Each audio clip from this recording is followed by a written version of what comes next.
মাননীয় চা দোকানের কর্তা মহাশয়, আপনাকে অনেক অনেক অভিনন্দন। আপনি অনেক কঠোর পরিশ্রম করে মানুষকে চা খাইয়ে তার মেজাজে আনন্দ দিচ্ছেন। বাঁকুড়া লোকসভার বিজেপি প্রার্থী ডক্টর সুভাষ সরকার এই চিঠি লিখলেন একটি চা বিক্রেতাকে। সমাজের সব ধরনের জীবিকার মানুষকেই নিজের হাতে লেখা চিঠি দিলেন বাঁকুড়া লোকসভার বিজেপি প্রার্থী। এছাড়াও চিঠি দেয়া হয় নাপিত থেকে শুরু করে নালা নর্দমা যারা পরিষ্কার করেন, যারা চা বিক্রি করেন এবং মহিলাদের বিউটি পার্লার চালাল যারা, তাদেরকেও।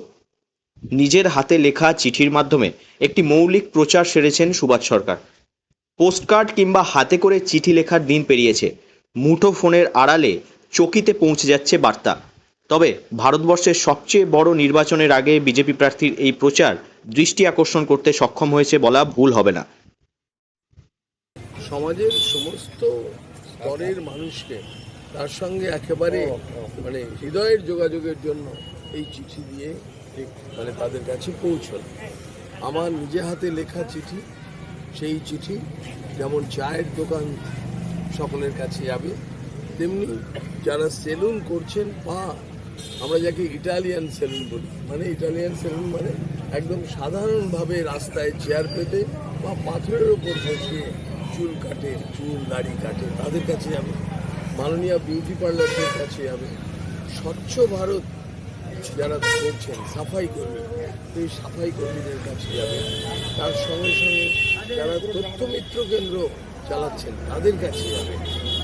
আর এর সঙ্গে সঙ্গে যারা স্বাস্থ্য ব্যবস্থা দেখছেন, সেখানে গ্রামীণ চিকিৎসক আছে, প্যাথোলজি আছে, ফিজিওথেরাপিস্ট আছে, তাদের কাছে যাবে। বাঁকুড়ার লালবাজারে রাস্তায় হেঁটে ঘুরে ঘুরে বিজেপি প্রার্থী বিতরণ করলেন চিঠি। স্থানীয় চা বিক্রেতা তারাপদ গড়াই বলেন, প্রার্থীর হাতে লেখা চিঠি পাবেন বলে তিনি ভাবতেই পারেননি। এছাড়াও স্থানীয় দোকানগুলিতে গিয়ে প্রধানমন্ত্রী নরেন্দ্র মোদীর কম বয়সে চায়ের দোকানে কাজ করার কাহিনী তুলে ধরেন প্রার্থী সুভাষ সরকার। চা বিক্রেতা তারাপদ গড়াই বলেন, এই চিঠিটা আপনাকে কে দিয়ে গেল? ডাক্তারবাবু দিয়ে গেল। কি বললেন তিনি? একটা দেখবেন বলতে ওই ভোটের সময় এরকম একটা চিঠি ডাক্তারবাবু দিয়ে গেলেন, কেমন লাগছে? মোটামুটি ভালোই লাগছে তো, আচ্ছা, যেহেতু ডাক্তারবাবু দিয়েছে। ডাক্তারবাবু নিজে হাতে দিয়ে গেলেন? হ্যাঁ, নিজে হাতে দিয়ে গেল, নিজের লেখা। চিঠি লিখে ভোটের প্রচার, এ যেন এক অভিনবত্ব। সুভাষ সরকারের লেখা চিঠিতে নির্বাচনী প্রচারের বার্তা পেয়ে খুশি সাধারণ মানুষ। এছাড়াও মাইক, সাউন্ড এবং হই হল্লার জামানায় হাতে লেখা চিঠি যে অন্যরকম বার্তা বহন করে, সেটা অকপটেই স্বীকার করেছেন বিশ্লেষকরা।